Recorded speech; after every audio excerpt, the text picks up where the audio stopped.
Hi, my name is Linda Abraham, and I am the president of Accepted and the moderator for today's webinar. Welcome to 5 Killer GMAT Prep Tips, to be presented by Mike McGarry, GMAT expert and Magoo Sh Test Prep. Probably the most anxiety-provoking part of the business school application process is the aptitude test, and for many, that means GMAT. So we here at Accepted have invited an expert in GMAT Prep to speak today. He will discuss how to boost your GMAT score, how to learn from your mistakes on practice exams, and how to cultivate a mindset for test day success. Before we dive into GMAT matters, I want to mention that we here at Accepted have 2 gifts for webinar registrants. The first is a free download called YMBA. As someone attending the webinar today, I know that you are a serious MBA applicant. You are taking the GMAT exam seriously, and you want to get the best score possible to increase your chances of acceptance at your dream MBA program, and that's just great. But you're going to have to answer a series of questions throughout the process, and probably the most prominent among them is, why do you need an MBA? How are you going to convince the MBA Admissions Committee you have a solid post-MBA reason? How are you going to give them a good reason to accept you? If you need help with these important questions, download YMBA to help you clarify your thinking and respond to these critical questions, and we'll tell you how to get it at the end of the webinar. The second gift I will mention at the end of the webinar, and again, both gifts are free. Now, a few housekeeping items. Mike may ask a few questions during the presentation and ask you to raise your hand in response. You can do so by clicking on the hand icon, 2 icons underneath the horizontal orange arrow on your control panel. Please raise your hand when you find it. Great. Okay, I see you got it. If we don't have time to get to your specific question, we will provide several options for you to get answers at the end of the webinar. And you'll also receive an email following the webinar with information on how you can claim your accepted gift, as well as some resources and goodies that Magoo Sh has for you. Now, let's turn to the webinar and our presenter. Accepted is delighted to host this webinar for Magoo Sh. Let me just tell you a bit about Magoo Sh and again about Mike McGarry, who is the individual, the human being presenting today. Magoo Sh helps students prepare for the GMAT, GRE, SAT, and TOEFL. Its web mobile applications allow students to learn at their own pace, on their own time, and in an adaptive assessment environment. That means Magoo Sh students will always know in which subjects they're excelling and which areas they need to work on to achieve their desired scores. For the last 20 years, Mike McGarry, Magoo Sh's GMAT expert and our presenter, has taught one thing or another, specializing in math, science, and standardized exams. Prior to launching his teaching career, he earned his bachelor's in physics and his master's in religion, both from Harvard. And now he's going to reveal the word on GMAT Prep. Mike, the floor, or should I say the mic and screen, are all yours. Why, thank you. So Mike has the mic now. So this is Mike McGarry, and I work at Magoo Sh. And the first thing I'll say is that I know a lot of you are stressed about the GMAT, and I want to make the point that studying for the GMAT can be fun. Here we see someone having a great deal of fun. We hope they're not taking a computerized test as they're jumping into the water there. But we believe that learning is essentially fun. And if you get in touch with the fun of learning, then it can make everything more enjoyable. Now, all of you want to go to business school, and all the skills that you need to learn for the GMAT are skills that you'll need in business school. So if you can get excited about your future, you can get excited about the GMAT. So the first thing I'll talk about is a study schedule. How are you going to plan this? Well, different people have different plans. Of course, some people think that maybe they'll just study for the GMAT only a week or two. Some people think more in terms of months. If I were going to make a recommendation, I would say study about 3 months. 3 months is good for most students, although I'd say if you're really looking for a gigantic score improvement, a few hundred points, you might consider something more like 6 months. It takes the brain a long time to remember and to encode long-term memory, and that's why this is important. If you want to study for less than a month, if your plan is to just study for 2 weeks and then do the GMAT, well, you know, if you're a super genius, go ahead, by all means. If you're a young Albert Einstein, go ahead, study for 2 weeks, take the GMAT. But for most people, you need more time for the learning. And I'll say also, I have this note here, quality of study material. And the way I'd say it is, I want you to be a snob when you think about study material, because There are lots of companies out there offering study materials, and not every company that has an ad slogan that says high quality GMAT study material actually has high quality GMAT study material. Okay? I will say the math is usually pretty good. It's hard to mess up math, so there's most of the math out there is pretty good. The quality really varies in the verbal. I'm on GMAT Club a lot in the forums. I see questions that people post. I've seen some horrendous questions written by other companies. They are not GMAT-like at all, but they're marketing themselves as GMAT worthy. So now your question is, well, how do we know what's a good company, what's a bad company? So, of course, I work for Magoo Sh, and I'll tell you that Magoo Sh is a good company. Incidentally, I'll also point out another company, Manhattan GMAT, is universally recognized as one of the best in the field. But I'd say don't believe simply the ad slogans. Do your research. Look at testimonials. At Magoo Sh, we have a whole page of testimonials. If there's a company and there are tons and tons of testimonials, people saying, I studied with this company and I had a huge test increase, well, that's a good sign that it's actually high quality material. So don't be naive in assessing your material. In fact, as a general rule, naive is not a good attitude to take into business school and in the business world anyway. Finally, I'll say about practice tests. When you start to research practice tests, you will notice that on MBA.com, you can download GMAT Prep for free, and you can take 2 practice tests for free. And the mistake that people make is many times they say, oh, a free test, and they download it and they take it right away as a diagnostic. Please do not do that. Those tests that you can download at MBA.com, the GMAT Prep tests, those are the highest quality practice materials. Save those for the end. Save those for the very end of your studying. Now, if you're interested in a GMAT study schedule, I will say that if you go to the Magoo Sh blog, we have several GMAT study schedules, and in those GMAT study schedules, we tell you to put the GMAT test prep test at the very end. If you want some free study schedules, you can find them at the Magoo Sh blog. So that's tip number 1, using a study schedule. So our next question has to do with math. So we'll just ask for a show of hands again. For how many people would say math is my favorite thing in the whole world? Oh, we're actually getting some people out there. We love you. That's great. How many people would say, well, math is, it's okay. I can deal with it. It's not my favorite, but I can deal with it. How many say math's okay? Math is okay. Oh, we got a lot of Not them. my favorite. A lot of them, 28%. They're beating out the math lovers. Okay. Okay. Now the final question, how many people say math is horrible? It's worse than a trip to the dentist. You'd prefer a root canal than math. We get some there too? Okay, we Not got that some many. there. 12%. Okay, quite a range. And Yeah. then math is one of those topics that's awfully polarizing. There are people who love it and people who hate it. So let's talk about math. And the big idea here, killer tip number 2, is you have to develop your mental math skills. And what do I mean by mental math skills? Well, for example, most people who don't like math, if it comes up in everyday life and they have to multiply 4 times 6, or they have to add 27 plus 33 or something like that, they reach for a calculator. And I'm going to say to you, do not touch a calculator between now and the time you take your GMAT. Because, of course, as you know, on the quant section of the GMAT, you don't get a calculator. You're going to have to do all that math in your head.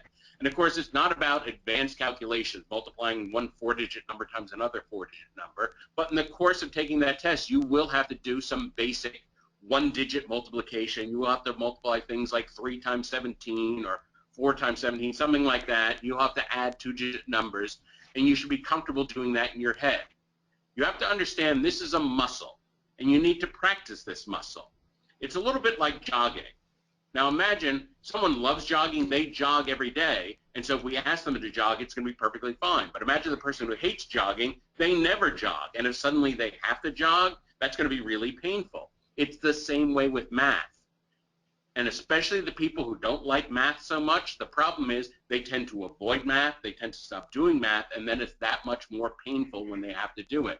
So I want you to practice mental math every day. I want you to add, subtract, multiply, and divide in your head every single day. A great way to do this is have a friend hold a calculator. And so the friend asks you things like, what's 6 times 14? And of course, they're holding the calculator, so they know the answer. You have to figure it out yourself and answer your friend. A couple other things I'll point out. There are all kinds of great mental math tricks, and as you learn these tricks, mental math becomes easier and more enjoyable. One is the divisibility tricks. Many of you probably know this trick about finding whether a big number is divisible by 3. Let's take this year, for example, the year 2015. Is that number, 2015, divisible by 3? Well, the way we do this is we simply add up the digits. 2 plus 0 plus 1 plus 5 equals 8. Well, 8's not divisible by 3, so 2015 is not divisible by 3. That's one of the divisibility tricks. If you go to the Magoosh blog and search for the word divisibility, you'll find some blogs on this. Another great trick, and this is one almost no one knows about this, and this is very useful, the doubling and halving trick. What do I mean by this? Well, suppose you have to figure out, you don't have a calculator, and you have to figure out something like 12 times 50. Well, gee, that might be a hard thing to figure out, but notice that 12 is divisible by 2. So we could divide 12 by 2, we could have it, and give that 2 to the 50. So instead of 12 times 50, it would be 6 times 100. Well, of course, 6 times 100 is 600. Anyone can do that. Doubling and halving is a very useful trick for speeding up all kinds of multiplication. And I gave a very brief overview of this. Again, go to the Magoosh blog, search for doubling and halving. You'll find the blog where I discuss this, and you'll find practice problems. Now, finally, math games. I realize this is something that sounds completely foreign to the people who hate math, the idea of actually playing games with math.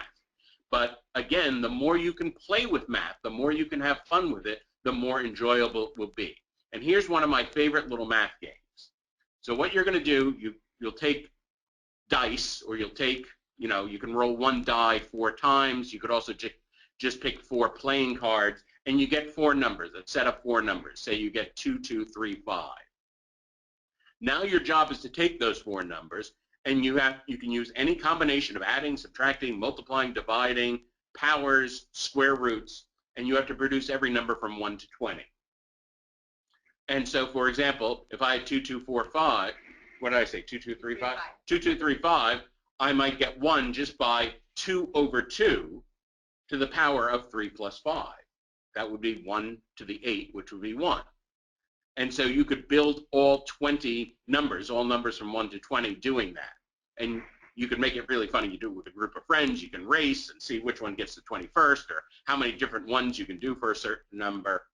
So again, the more you can get curious about math and play with it, the more comfortable it will be. Those are my tips about mental math. Now, I believe we're talking about verbal. So another poll, another hand-raising opportunity. No, we have a poll this time. How many people are very comfortable with the verbal? We actually have a poll. Give me a second. We have a poll. Just give me a second. All right. And let me get myself poll in the making. A real poll. This will make life a little easier. Hold on a second.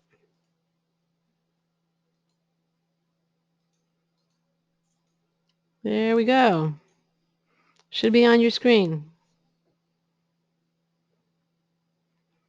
So, all right. So who's winning now? Right now, B is the winner. And D and E are catching up. D is coming in close behind B. It's getting close. And we have 66% having voted. Can we get it up? Up to 75%, 80% perhaps? Come on. And we got a tie between B and D.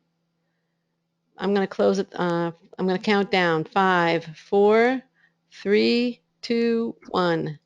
And here are the results. Okay, so look at that. Yeah. All over the spectrum, basically. Right. So we have some people, a few people that are super confident, a lot of people who are confident, and then a lot of people who are anxious also. That's true. A lot of anxiety. So, yes. And so, much like math, the verbal section of the GMAT is also polarizing. It can be very difficult for people, say, the more techie people who did a lot of mathy stuff in college and never read a book, and suddenly they have to do verbal stuff. That can be challenging. It can be particularly challenging for all the intelligent folks for whom English is not their first language. All the people who are learning English is essentially a second language. And I will just say right now, my hat's off to you folks. If English is not your first language and you're taking the GMAT, you get my kudos. That is amazing. And I understand why the verbal section would be particularly challenging to people in that situation. So let's talk about this tip. And the big idea here, very easy to say, and usually the best advice is easy to say and hard to do. The advice is read. And especially if you're a non-native speaker, I would suggest read an hour every day, if you can fit that in. And this is an hour in addition to any GMAT preparation you're doing. Okay, so this is very demanding. And I realize that it's very hard, especially at the beginning, it's very hard to read all this stuff. Now, what will you be reading? Well, first of all, read the high-quality news. The Wall Street Journal, the New York Times. These are things you'd have to read as an executive anyway. There are news journals. Think about what an executive has to read. They'd have to read things like The Economist magazine, Bloomberg Business Week. They'd have to read these journals that tell you about the business world. That's why there's a verbal section on the GMAT to prepare you for reading all this stuff. So you should practice reading all this stuff now.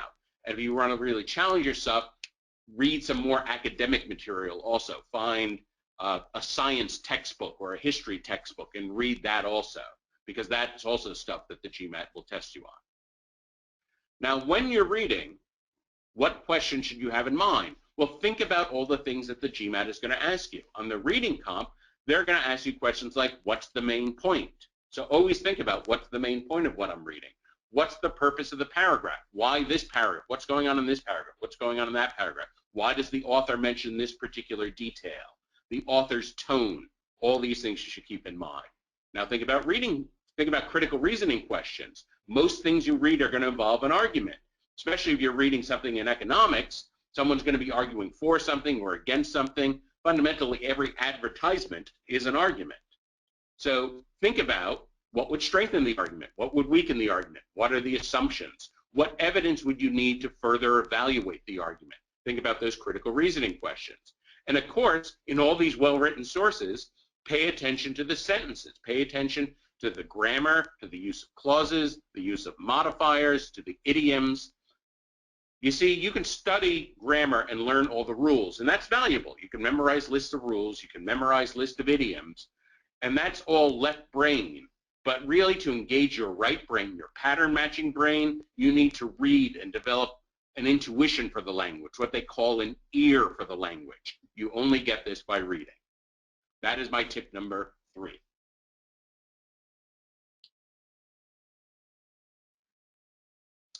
So we don't have a poll for this one, but tip number 4 also sounds a little bit like a cliche. Learn from your mistakes. Now, what do we mean by this? Well, there are several things going on here. And the first thing I'm going to talk about is stages of understanding. So I'm going to run through this quickly, but if you go to the Magoosh blog, you can find a more detailed description of these stages of understanding. So let's just say, for the sake of argument, stage 1, I've heard of the thing, whatever it is, say fractions. I've heard of fractions. I don't know anything about them. I remember seeing them once. Stage 2 is I have some dim memory of it, but I'd need a lot of reminding to get back to the place where I could do anything with it. Stage 3 is what I would call in the zone understanding. So if I read a section of a GMAT prep book on fractions and then do a bunch of fraction problems in a row, I am a pro. When I'm in the zone for doing fraction problems, then I can do fractions. That's stage 3 of understanding. Stage 4 is understanding cold. That means with no preparation, suddenly someone can hand me a fraction problem, and without any preparation at all, I can just nail it. That's stage 4. Let's say stage 5 is I could not only solve the problem, but I could also verbally explain the logic of solving the problem. Stage 6 is I'd actually be able to teach the problem to someone. So you see, a lot of people get up to stage 3, They get up to the stage, so they practice fraction problems, and then they do a bunch of practice problems, and they're a pro in that. So they say, okay, I understand that. Then they go to geometry, and they review all their geometry. They do a bunch of geometry problems, and they're a pro in that. And then they do the same with probability and so forth. And so what they're doing is they're getting into the zone for every area, and then they can do those problems when they're in the zone. But of course, when you're on the GMAT, it's a different story. On the GMAT, suppose you answer question number 17. You press submit, and then question number 18 pops up, and out of the blue, it's a fraction problem. And you've had no preparation for it, and suddenly out of the blue, you have to handle a fraction problem. What we often hear in the test prep industry is people say, well, I knew the stuff, but then I couldn't do it on the test. And part of what's going on is people get up to a level 3 of understanding, but they don't get up to a level 4 understanding. Being able to handle things cold without any preparation, and you only get that through mixed practice. Practice where you're seeing all topics mixed together all at once. That's how you develop stage 4 understanding. I will say also, one of the best ways to increase your understanding is to reach for the stages above. So if you put yourself in a position, say a study group, where you have to explain yourself to other people and someone else doesn't understand, and you have to explain to them, that will really deepen your understanding. There's a very old saying among teachers, the best way to learn something is to teach it. And so I would suggest that for learning on the GMAT. Now, in particular, so part of mistakes would be mistakes just in stages of understanding. You shouldn't get very quickly to the point of just saying, I understand, I'm done. Either there's real temptation to want to check things off your checklist, but always ask yourself the question, what's a deeper level of understanding? Okay, I can always do these problems, but how can I understand them more deeply? Now, when you do your practice, of course, you're going to make mistakes. Everyone makes mistakes. And it's very important. Don't get down on yourself. Remember that making mistakes is just part of learning. And what I would urge you to do is keep an error log. What an error log is, it's either a piece of paper or it's a computer file where you're writing down every single mistake you make. You're writing down the date, the time, you're writing down the nature of this mistake. In this problem, I forgot to find common denominator, or whatever the mistake was. And if it's in a book, you're giving the page number. If it's on the web, you're giving the URL, so you could actually go back and look at that problem later.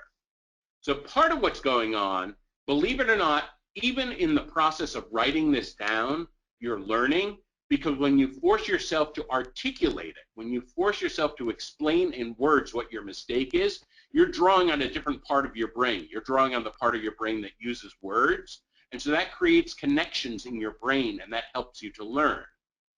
Another important part of this is that as you do it over time, you'll start to see patterns. You'll see patterns. Maybe you're getting probability questions wrong, or you're getting a certain kind of critical reasoning questions wrong. You'll see this in your error log, and you'll know where to focus.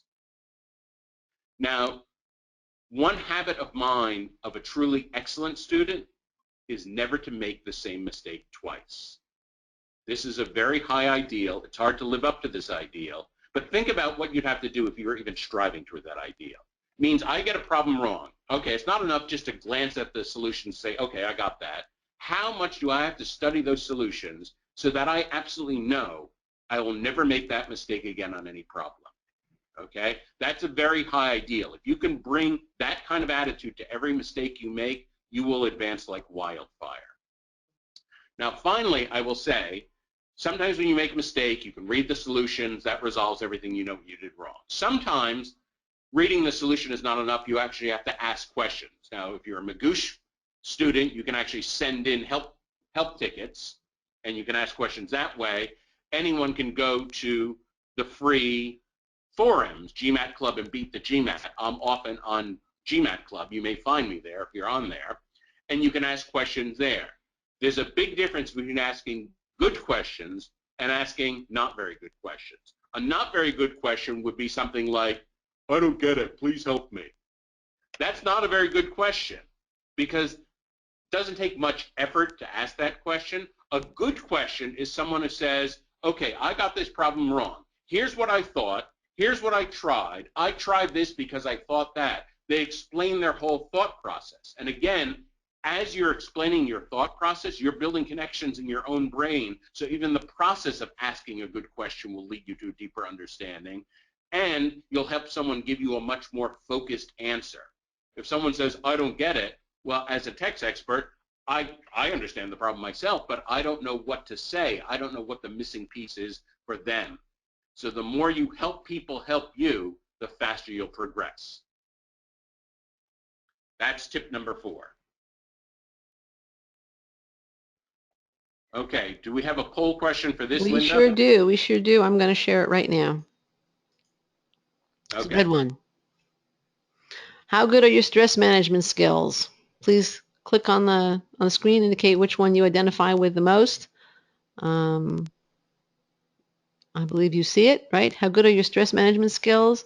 I'm a Zen master. How good you? I have an extra one there. Sorry, folks. I'm always stressed. What are stress management skills? Just skip number 2. Made a mistake there. Okay, so right now, I'm always stressed is winning, with Zen master catching up, and what are stress management skills in 3rd place.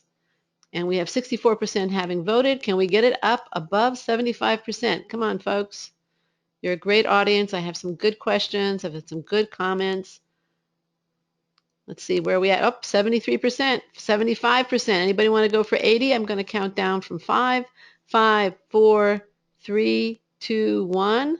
We got to 81%. And here are the results. Yeah, great audience.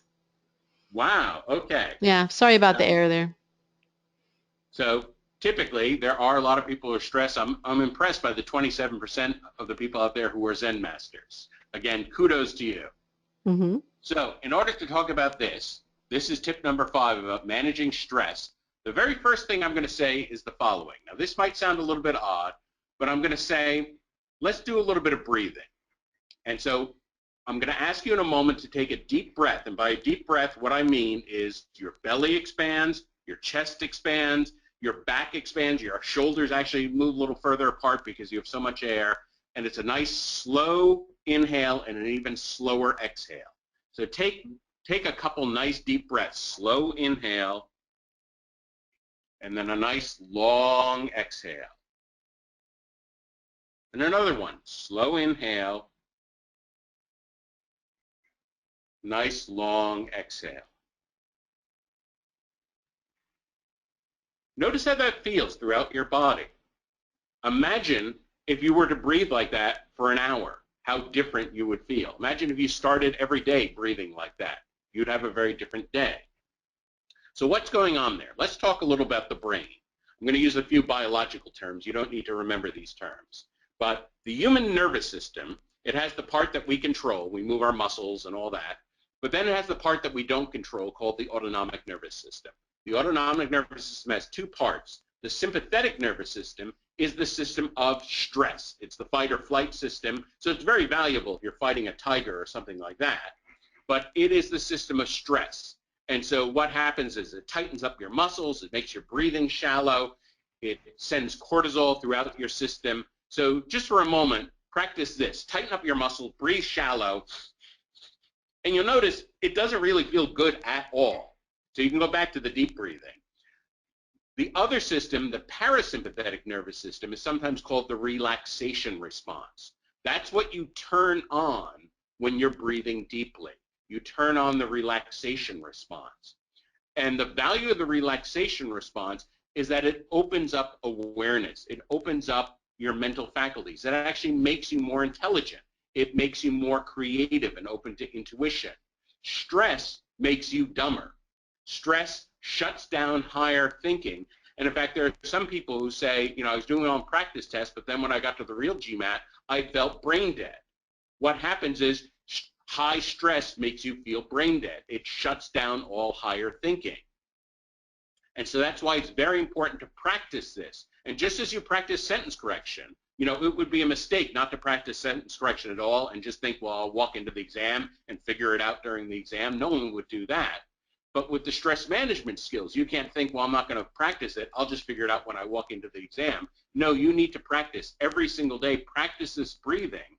And in particular, practice doing that as you're working on GMAT questions. Because part of the problem is people relax and then they want to fall asleep. And so what you have to practice is being that relaxed, but also focused on being able to do GMAT questions. And once you practice that and get that skill, then you can remain in that zone on the test. And if you can remain low stress on the test, you're going to have an amazing advantage over so many other test takers. Now, related to this is something I would call the mind's stories. And so the brain has this way of spinning all these stories about what the world is going to be like, what the future is going to be like. And so it's quite likely all of you, when you think about the GMAT, you might have one story that says, boy, if I get this high score on the GMAT, then I'll get into this school, and then I'll get this great job, and then my life will be great. You might have a competing story, kind of an apocalyptic story of, but if I fail the GMAT, then I'll never get into school, and I'll get a lousy job, and then no one will like me, and that sort of thing. You have to realize all these stories that we have, both the really happy stories and the really not so happy stories about the future, there's no guarantee they're going to turn out that way. There are lots of people who do fantastic on the GMAT. They go to the best business schools, and then they have kind of mediocre careers, and they're not very happy. There are other people who, they failed the GMAT, they went to some no-name business school, they got some job that, most people would think that's not a great job, but then they worked their way up, and it turns out they wind up being very successful and very happy. And so it's hard to say. In other words, there's no guarantee that getting a GMAT is automatically going to lead to a happy life, or getting a low score on a GMAT is going to be an unhappy life. You just don't know. And so if you can just call those stories into question, realize we don't really know how the future is going to turn out. And there's something kind of wonderful and exciting about that, but we don't know how the future is going to turn out, because the more you fixate on the future, then, especially if you're fixating on those apocalyptic scenarios, that creates stress, and that again, stress makes you dumber. And the worst thing would be if you walked into the GMAT and start spinning all those apocalyptic stories in your head about, oh, if I fail, then life's going to be horrible, then that's going to make you stressed, then you're going to be dumber, and then you're not going to do well on the GMAT. And so that's why it's very important to call these stories into question. And finally, one of the most important human skills is the skill of curiosity. And so here's what will sound like a strange exercise, and at first this will sound like it has nothing to do with the GMAT at all. But I want you to think about all the places in your life where you spend a lot of time. It might be where you live, it might be stores where you go, it might be a classroom or a place of work. And the task I'm going to give you is every single day when you're in that place, find one thing that you've never noticed before. Okay? Now you may think if you do this, you might run out after a few days, but the more you practice this, oh my God, I will tell you, I walk to work, and on my 15-minute walk to work, every single day, I've been doing this for years now, every single day I notice things, and it just blows me away. Oh my God, I never noticed that. You would be astounded. And you see the value of practicing curiosity. And again, you have to practice this as a skill. When you practice curiosity, then it opens up your perception.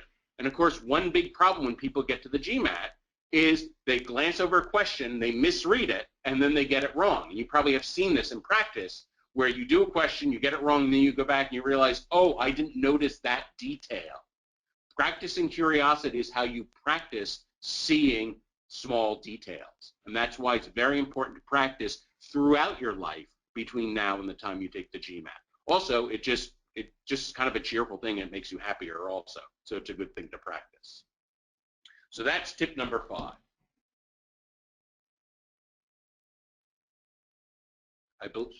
Yes. So now we're going to talk just a little about our company, Magoo Sh. So Magoo Sh is an online test prep company. The great thing about that is there's no physical class where you have to go. You can take Magoo Sh anywhere, anytime you want. We have an extensive library of lessons concerned with the GMAT. All the strategy, all the content you need for verbal, math, integrated reasoning, and the essays. Here we have a picture of a video lesson.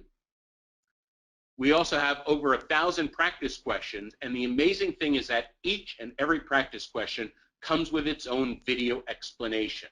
So a lot of the teaching we do in Magoo Sh actually happens in the video explanations. And this is valuable because, say, in a video lesson on fractions, we can just give general points. Well, you always find a common denominator to add fractions and that sort of thing. But in the video explanation to a question, we can be very specific. Well, you'll notice this was true, so we had to do this instead of that. And it's by learning all these specifics that you advance over time. And also, just the fact that you're getting immediate feedback right after each question, that accelerates learning. And here's our Magoo Sh team. I'm the one with the Mets hat in the middle. And here are some of our free resources. If you go to the Magoo Sh blog, you can download our study cards, and you can use these on any of your portable devices. We have idiom study cards. We also have math study cards. And again, if you're a non-native speaker, please get these idiom study cards and start drilling them. If math is not your favorite thing, please get the math cards and start drilling them. We have a forum on Magoo Sh, and again, this is a free forum. Anyone can come to this.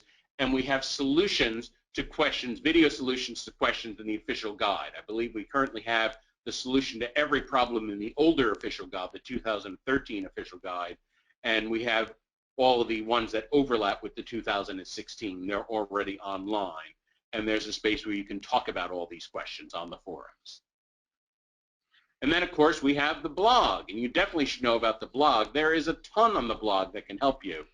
There are several blog articles about content areas. There's also blog articles, for example, here we have blog articles about the admission process, UPenn Wharton Business School GMAT scores. We see an article from brilliant Dr. Fracchia who works here. And we have an example of an article where I give a sentence correction question. So if you want to practice sentence correction, or you want to practice critical reasoning, or you want to practice any kind of math, you can find tons of practice on the blog. Now, finally, we'll talk for a moment. I'm going to say a few things, and I believe Linda's also going to say a few things about this choice of the GMAT versus the GRE. The first thing I'll say that here at Magoo Sh, to some extent, we're kind of an unbiased voice in this, because if you want to take the GMAT, we can prepare you for the GMAT. If you want to take the GRE, we can prepare you for that. We have no financial interest in whether you take one or the other, because we can prepare you for both. So that makes us a little bit objective in this. So I'll say a few things. Think about the people who take the GMAT. The GMAT was designed by business school. Everyone who's taking it is going into the business world in some way. Many of them are getting MBAs. Some of them are getting, say, Masters of Finance or Masters of Accounting or something like that. But everyone is going to the business world. So say if you were compared to 100 other GMAT takers, all of them would be people going to the business world like you. Now, who takes the GRE? Well, everyone going to graduate school. So here we have some pictures of some chemists in a lab. We have a historical scene of people signing the Declaration of Independence. We have one of my favorite poets, Walt Whitman, there. So poets, painters, composers, historians, chemists, all these people take the GRE. So imagine you're in a room full of 100 GRE takers. There'd be a corner of all the chemists and a corner of all the poets. And how many people would be going into the business world? Well, probably 2 or 3 others. So you're being compared to a very different room. Now, is one better or one worse? It depends in part on your strengths, but it's very important to keep in mind that you're compared to a very different pool if you take the GRE. And so the big piece of advice that I like to give about this is, if you're making this decision, make it quickly. One very good way is just to buy a couple cheap practice books. Buy a cheap GRE book, buy a cheap GMAT book, buy them used. Doesn't even matter if it's the most current edition. Take a practice GMAT, take a practice GRE. If one is phenomenally better than the other, that's the test you take. Okay? And if they're both about the same, just pick one. But the important thing is, don't agonize over this decision. Pick one and go with it. That's the most important. Now, Linda, I think you had some thoughts on this also. I do. Thanks, Mike. I completely agree with Mike. You want to take the test that you think you're going to do best in. That's number one. So one way to do that is, as Mike said, to buy some books and see which you find the studying easier for. The other one would be to take practice exams and see which one you do the best on a percentile basis, and then just work from that and go forward from there and assume that that would be the one that you do best on. So that's that. But there is a certain subsection of people, no matter what study methods they use or how much time they put in, those people are not going to do well on a standardized exam. I don't know why. I don't understand it. There are people who are very capable who simply, they are also good students. They don't do well on standardized exams. If you are one of those people and you can provide evidence of good academic capability, in other words, you have good grades, you have a demanding job, and for whatever reason you are not doing well on either the GMAT or the GRE, then apply with the GRE. And my logic there is that the GMAT, both tests are supposed to provide a common metric, if you will, at least among those test takers. And the GMAT in particular is supposed to predict success in the first year of business school. The GRE, the ability tests, I don't think are quite as extensive, but they're starting to come out also.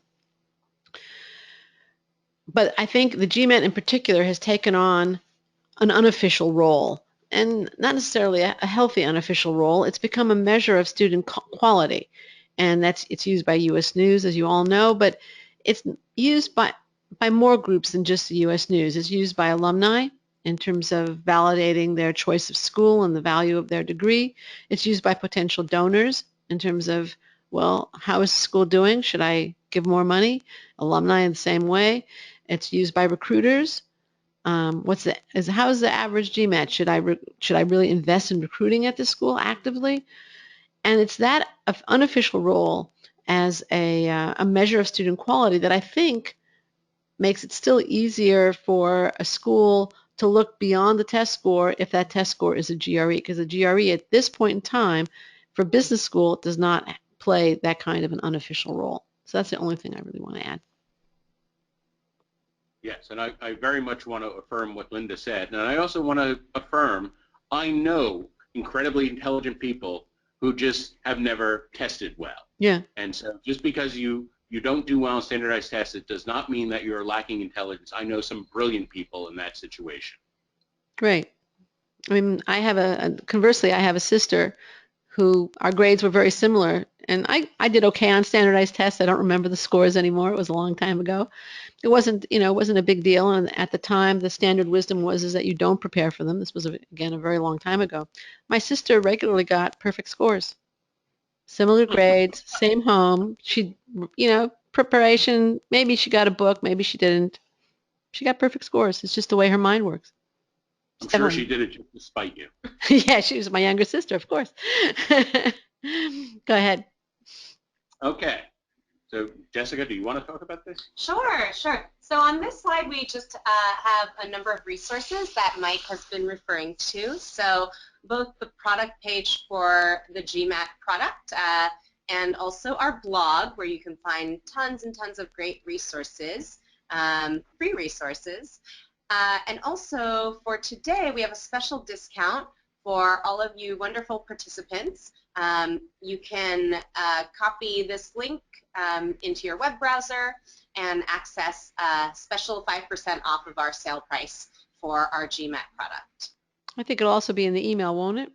It's going out? It will also be in the email that we'll be sending you. Right. So I want to, before we get to the question, Mike, thanks for a fantastic presentation. Donnie, thanks for the discount offer. And I want to thank all the webinar attendees for your participation, your attendance, your time, and your questions also. As I said at the beginning, I have a gift I saved for the end of the webinar. We are happy to give away to all attendees a free copy of MBA Missions A to Z, 26 terrific tips to all webinar participants. Actually, the tips are not for all webinar participants, but we'll give you a copy of the free download. Many of you are just starting the MBA admissions process. Being prepared is always the first step to a successful journey. That's why you're here, for test prep. But once you get beyond the test, there's all kinds of other things that you have to do and prepare: essays, resume, letters of recommendation, interview, short answer questions. And MBA Admissions A to Z is a great way to get started, to be prepared, and so that you can be a prepared and informed MBA applicant. So again, we're going to be sending out an email. In there, you'll have a link to YMBA, to MBA Admissions A to Z, 26 terrific tips. We're also going to include a couple of other references that should help you. One is a an interview that I had with Bhavin Parikh, CEO and founder of Magoo Sh, and a Haas MBA grad, and that's at info.accepted.com/50. I also interviewed Rich D'Amato, the Vice President of Global Communications at GMAC, who had some valuable information and insight on the GMAT test, and also some news about new resources that they're offering. And that's at info.accepted.com/94. And again, we'll be sending out the email with all these resources. So if you didn't catch the URLs, don't worry, you'll get them in that email. And now for your questions. First, I have a question for you, and I'd like for those people who are here to raise their hands if they're not a native English speaker. This was something we actually wanted to ask earlier, but I'm curious now, how many of you are non-native English speakers? Okay. Very high percentage, 53%. Okay, thank you. Wow. Yeah. Again, kudos to you all. And then the second thing is just feedback I had from Mayank. I want to share it with you, Mike, that he thought your tips were great. So want to let you know that. All right. And Abhijit already purchased your GMAT course, and he wants to know if he can still get the 5% discount. Sure. Sure? Okay. Yep. You can. He can write an email to help@magoosh.com, and we'll be happy to refund that 5%. Okay, great. Now for some questions. And I apologize if I mispronounce names, but I'm sure I will. Pujita asks, how to ace the quant for a total beginner? Wow. Okay. That's probably a webinar in itself. How about top tips for acing? That is a webinar in itself, but the short answer I would say is please purchase Magoo Sh and watch the lessons from beginning to end, because the Magoo Sh math lessons start at square one. And so if you don't even know how to add or subtract positive and negative numbers, we talk about that. And we'll lead you through step-by-step everything in math that you need to know. And I would also say, especially if you're a beginner or you're weak in math, you need to be doing math every single day. And it's going to be like exercise. It's going to be like jogging when you've never jogged before. Those first few days are going to be really painful. You've got to push yourself and develop a stamina for math. That's my soundbite answer. Okay. And this, I think, is a quick question. It's from Atul, who, you had a section on deep breathing, and he wants to know if, when you say deep breathing, do you mean mouth or nose or both? So, a quick question. That's an excellent question. Yeah. Short answer: mouth closed, breathe through your nose. The nose was designed for breathing. Okay. Now, if you're jogging, you're doing significant exercise, then you're going to be panting, then you're going to breathe through your mouth. But in the ordinary course of things, if you're not doing heavy exercise, you should always be breathing through your nose. Evolution has designed your nose so that breathing comes through the nose. That's why you have sinus cavities. All right. Now, Mayank adds, but the GMAT MBA application cycle is not normal breathing. It's like breathing while swimming. That's a comment. Oh, okay. I guess it's more like gasping. Okay, Marcos has a more serious question. He writes, I'm a Magoo Sh student. I have a lot of difficulties with integrated reasoning. How can I improve, especially in integrated reasoning? Any advice with time management and significance in this section? And now this is me speaking. I mean, we focus a lot on the quant and the verbal. Do you have advice for integrated reasoning? And as I'm sure you're aware, there's evidence that it's being used more by the school. Absolutely. I just wrote a blog about this yesterday. Okay, great. Good timing. So one thing I will say, certainly this person's already a Magoo Sh student, and we have plenty of lessons on integrated reasoning, and we have practice questions. We also have blogs on the Magoo Sh blog about integrated reasoning. But here's what I'll say also. Why does the GMAT ask integrated reasoning? Because when you get out into the world, you're going to have to deal with tons of data and charts and things like that. And so I want you to scour all the news magazines, scour the Economist magazine, scour Bloomberg Business Week, the Wall Street Journal. Look for graphs, look for charts, and make sure that you understand what is the story told by this chart. What is the information? What is the message you are to take from this chart or this graph? You have to practice looking at charts every day, and the more you do this, the more comfortable you'll get reading the message of them, and that's what it's all about. Integrated reasoning is about being comfortable sorting through complex information.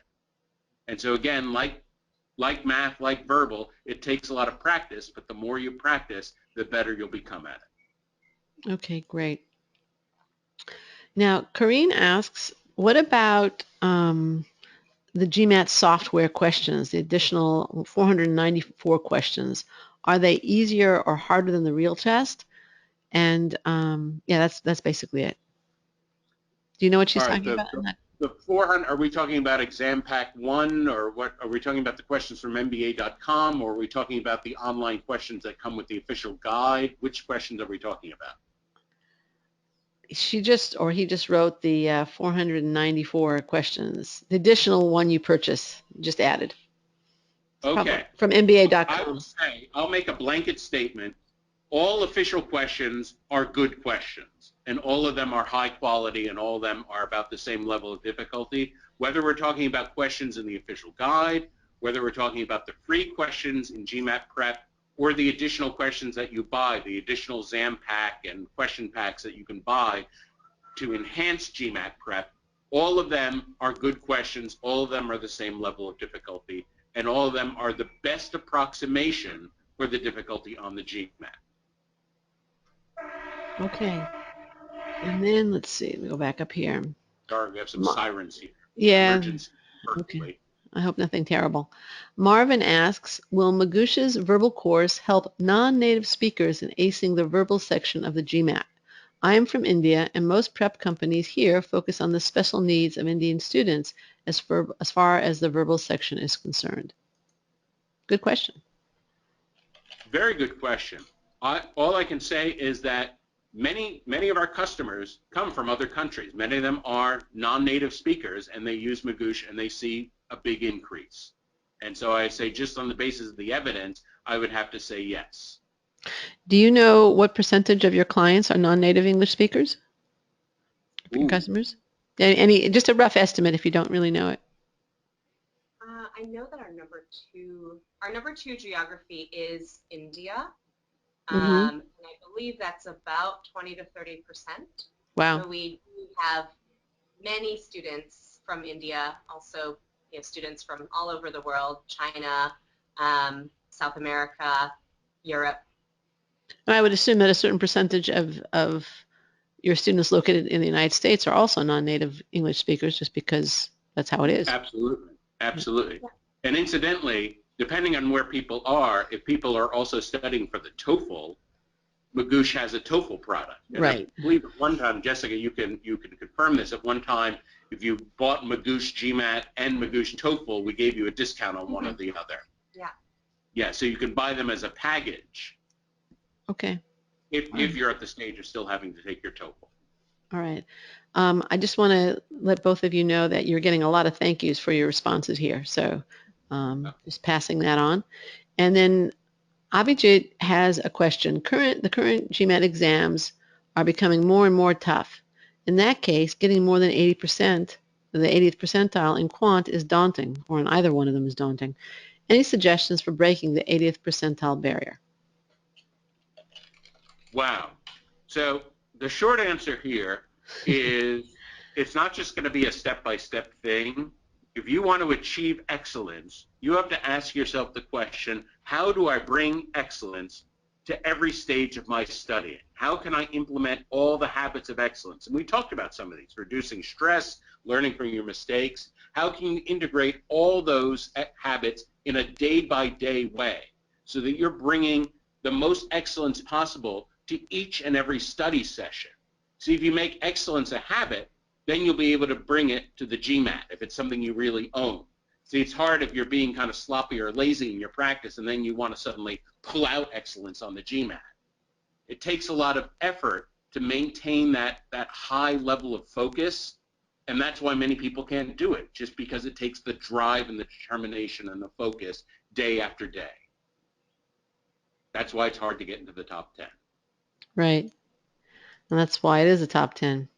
Okay, That's why here this. are, yeah, a couple of more questions. Now we're at the 11 o'clock hour. Can we continue for a little bit more? There are a lot of questions. Is that Yes. okay with you folks? Okay. Ayo asks, hi Mike, I learned that you need to finish the quant section of the GMAT so that you don't get penalized, but you are fine if you don't finish the verbal section. Is this true? Believe it or not, that is true. And I want to be clear on this. By not finishing, it doesn't mean you can leave 10 questions blank. But if you're running out of time on the math section, it actually, suppose you didn't manage time well, and you realize that in the last 2 minutes you have 5 questions left, okay?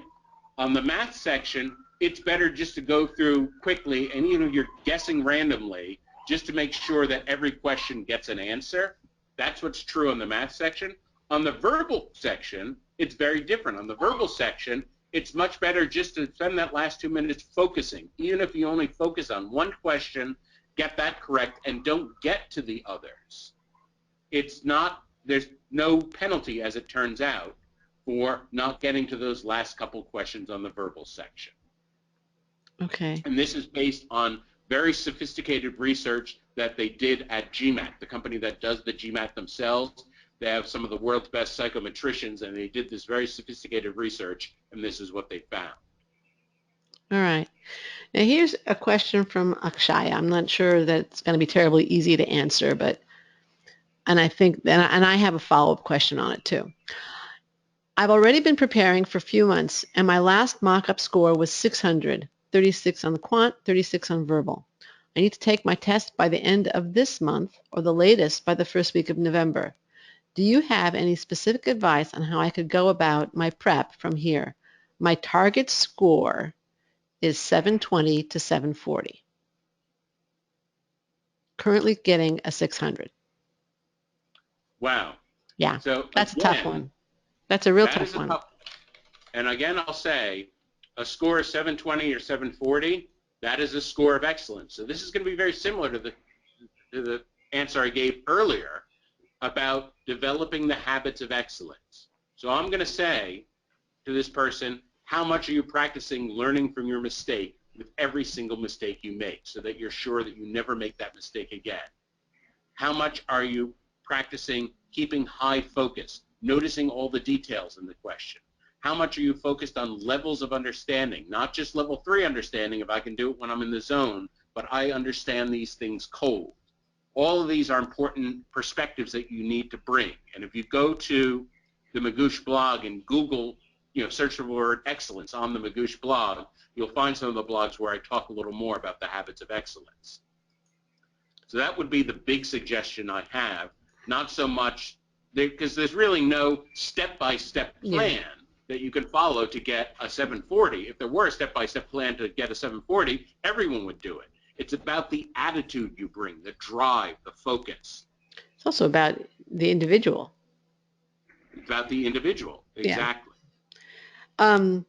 I would also encourage you, and hopefully you will get it up to the range that you want. And if you don't, then you might have to change your target programs. I know that's hard to hear, but that is the reality. So, just do the best you can and then deal with the reality. Okay, a couple more questions, and we're getting some really, really good questions. Tapas asks, how do the AWA and IR scores matter while applying for any business school? I don't know if this is more my area or more your area. I could talk about this. Okay. I would say with the IR score, and this is a tricky thing because I'll give you a little history here. The IR was introduced in 2012, in June of 2012. Because this new section was being introduced, a ton of people took their GMAT right before the IR was introduced. Right. And so through 2013 and even into 2014, these people were applying to business school, and so it was all these pre-IR GMATs that were still valid and people were applying. And so the admission committees were in this position. They were getting some GMATs with IR scores and some without, and so they couldn't really use it. Well, at this point in 2015, most of those people have already applied. I mean, technically scores are valid for 5 years, but at this point we're not seeing many GMAT scores from from early 2012 anymore. And so that means that most of the GMATs now have an IR score. And there's a lot of data that suggests that what the IR score tells you is valid, and it tells you something different from the quant and the verbal sections. The company that makes the GMAT, GMAC is the name of this company, they've done extensive research on this, and they can provide all kinds of evidence showing you that the IR is what's called a valid measure. It's something that's telling you something real, separate from the quant or the verbal section. So that suggests that the business schools are going to start to rely on this more heavily. Now, how important is it going to be? Is it going to be as important as quant and verbal? Hard to say. There is some evidence to suggest the following. If you're already a talented quant person, well, people who do well in quant tend to do well in the IR also. So a high IR score is not necessarily going to be that much of a statement. But if you're a person who tends to be more talented on the verbal and you struggle on quant, then a high IR score is something very impressive and would make you stand out from other students who are high in verbal and low in quant. Okay. Now, the AWA, the essay, this is something that never seems to have been that crucial. You don't want to bomb the AWA. You don't want to get a 2 on it. But if you get anywhere 4, 5, or 6, that's perfectly fine. So as long as your essay is adequate or above, that's usually fine. So that's my answer to that question. All right. A little bit from my perspective, the AWA in the past has really been a score that was looked at on the margins. I think that might be changing. Toronto Rotman did some research that actually showed the AWA can be very predictive of employment. So they are certainly looking at the AWA and in general communications abilities much more in their application. It's very clear. I recently interviewed the admissions director from Rotman, Nikki De Silva, and if anybody's interested in that, you can listen to it. I think so, and I wouldn't be surprised if other schools seeing the Rotman research are maybe, at least rethinking or paying a little bit more attention to that. And that would also be in line very much with GMA research saying that communication skills are simply very highly valued by employers. And the IR, I think that Mike frankly knows more about it than I do, but my information is also that it is being used more. So, okay, let's see. Maybe we'll do 2 more questions. This is from Marcos. Just a quick question. Is it recommended to go and practice the hardest questions found in forums such as GMAT Club, and are they representative of the test? And maybe a follow-up question from me, how valuable are the forums? What's good and bad about the forums? Okay. Wow, 2 very good questions and 2 very different questions, but we Right. can talk about them both. So the first thing I'll say is this is the really tricky thing about the GMAT that people don't appreciate. The verbal section and the quant section are computer adapted. And what that means is, approximately what that means is, it starts out everyone with kind of a medium question. And if I start to get questions right, it starts to feed me harder questions. If I start to get questions wrong, it starts to feed me easier questions. And so the score that you get, it has actually very little to do with the number of questions you get right or wrong. In fact, it turns out that everyone gets about this approximately the same number of questions right and wrong, but it's about the difficulty of the questions you get right and wrong. And so I would say you're best off practicing the questions that are in the approximate score range of where you're practicing right now. So in other words, if you're taking practice tests right now and you're getting a 650 and you think that that's about what you're going to score on the GMAT, then you should be practicing the questions in the 650 range. Now that's a very approximate thing, what questions are in the 650 range. But in other words, it's not necessarily going to be to your advantage to practice the hardest questions on the test unless you're a student who's planning to get in the mid-700s. If you're going to be in the mid-700s anyway, then yes, you should be practicing the hardest questions. If you're going to get a 600 or a 650 on the GMAT, you're never even going to see the hardest questions. So there's no reason to practice those. So that's what I'd say about practicing the hardest questions. The forums The forums are wonderful in the sense that you have all kinds of qualified experts on the forums, and you can just go on and ask your questions, and you will be almost ambushed by all these qualified people who are running to help you.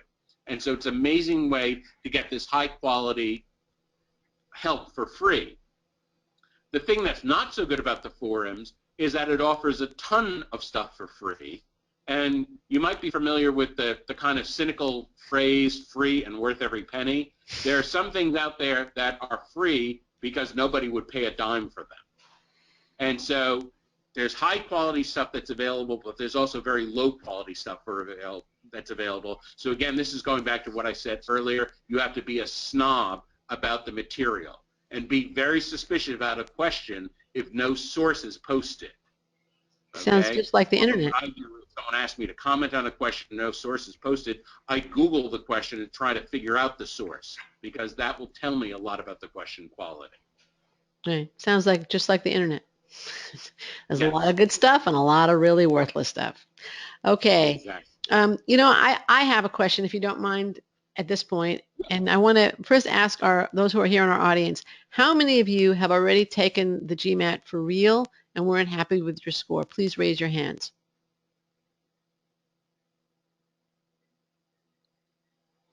Okay, we're getting about 30%.